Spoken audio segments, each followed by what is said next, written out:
बिस्मिल्लाहिर्रहमानिर्रहीम। नाज़रीन इकराम, मोहतरम मोहतशम, काबिल एहतराम ज़ीवकार दोस्तों, अस्सलाम वालेकुम। आज मैं आपको बताऊंगा कि हम नर्सरी वाले मीडिया कैसे तैयार करते हैं या हम जो फर्टिलाइज़र तैयार करते हैं सीड के लिए वो कैसे करते हैं। ये सारा प्रोसेस इसी वीडियो में होगा। आपको बहुत मज़ा आएगा। वीडियो को एंड तक देखिएगा, स्किप ना कीजिएगा।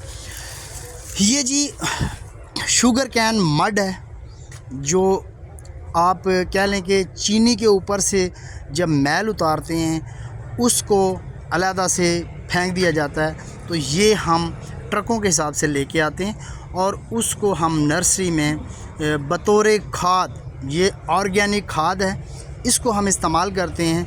किस तरह करते हैं ये भी मैं आपको बताऊंगा। इसके अंदर हम 2-3 चीज़ें मिक्स करते हैं।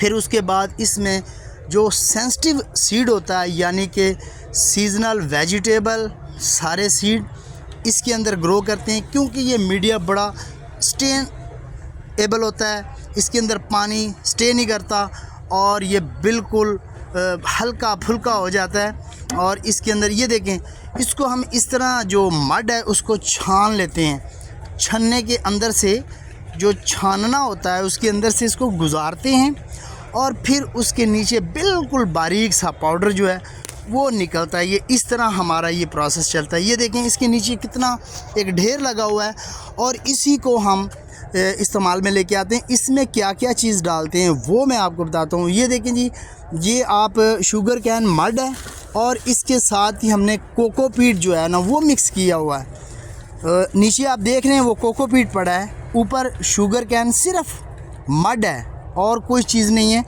और नीचे कोकोपीट है। इसी को हम मिक्स करके इसी के अंदर सीड ग्रो करते हैं और ये इतना ज़बरदस्त रिज़ल्ट देता है कि आपका जो सीड है वो ये देखें जी कितना ज़बरदस्त हो गया है और बेहतरीन।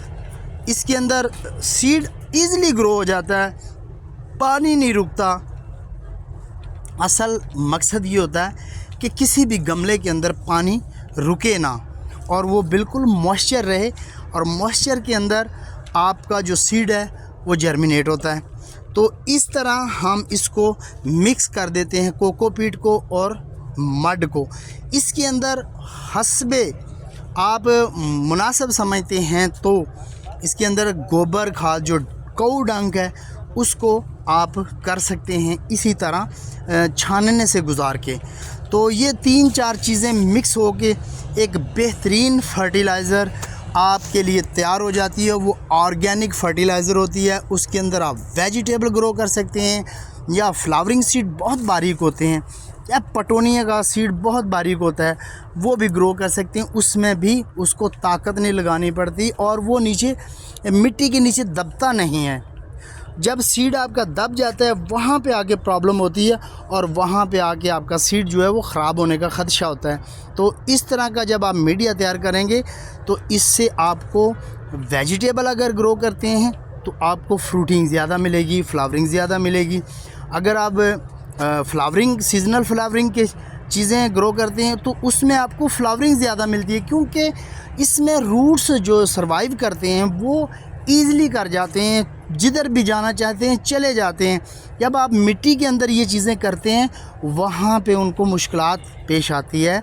वो क्योंकि बाज़ दफ़ा ऐसा होता है कि आपकी मिट्टी जो चिकनी होती है उसमें आपके जिड बन जाती है जड़ों की और वो आगे चल नहीं रहा होता पौधा। फिर उसमें आपने कौ डंक डालें या और चीज़ें डालें, फर्टिलाइज़र डालें, फिर उसको नरम करते हैं, फिर जाके पौधा आपका चलता है। तो इस तरह हम इस चीज़ों को बना के रख लेते हैं और फिर इसको बंद करके तोड़ों के अंदर इसको पैक करते हैं और फिर इनको पूरा साल हम इस्तेमाल करते रहते हैं। तो ये चीज़ें आप भी ध्यान में रखें और इस तरह और करते रहें, और फिर आप भी इसको ऐसे ही अपने पौधों के लिए, सीड के लिए, अपने वेजिटेबल के लिए ग्रो करते रहें, आपके लिए बेहतर होगा।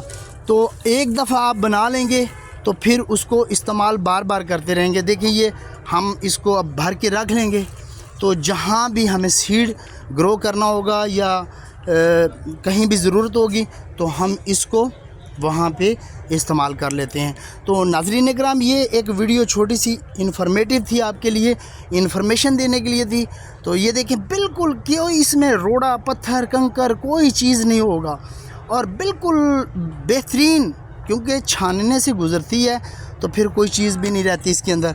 तो इस तरह का आप भी मीडिया बनाएंगे तो हर पौधा आपका जानदार होगा, सेहतमंद होगा, फ्लावरिंग का साइज़ बड़ा होगा।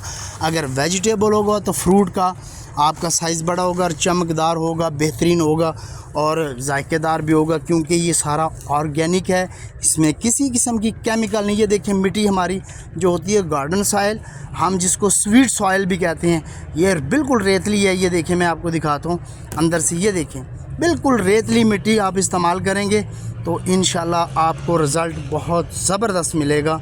और इसी तरह हम ये अमल दोहराते रहते हैं। जब भी कोई चीज़ लगाते हैं, जब भी कोई काम करते हैं, तो हम यही चीज़ें जो हैं इस्तेमाल में ले। देखें, अब ये मैं कोकोपीट भी आपको दिखा देता हूँ। बाज़ लोग सवाल करते हैं, कमेंट्स में पूछते हैं कोकोपीट क्या है। ये देखें जी, ये नारियल का बूरा होता है जो बाहर से इंपोर्ट होकर पाकिस्तान में आता है, फिर इसको हम इस्तेमाल में लेके आते हैं। तो आप किसी भी नर्सरी से इसके ब्लॉग मिल जाते हैं, ब्लॉग लेना चाहते हैं ब्लॉग मिल जाएंगे। अगर तोड़ों में खुला मिलता है खुला भी मिल जाए। फ़ी अमानुल्लाह, अल्लाह आप सबका हामी नासिर।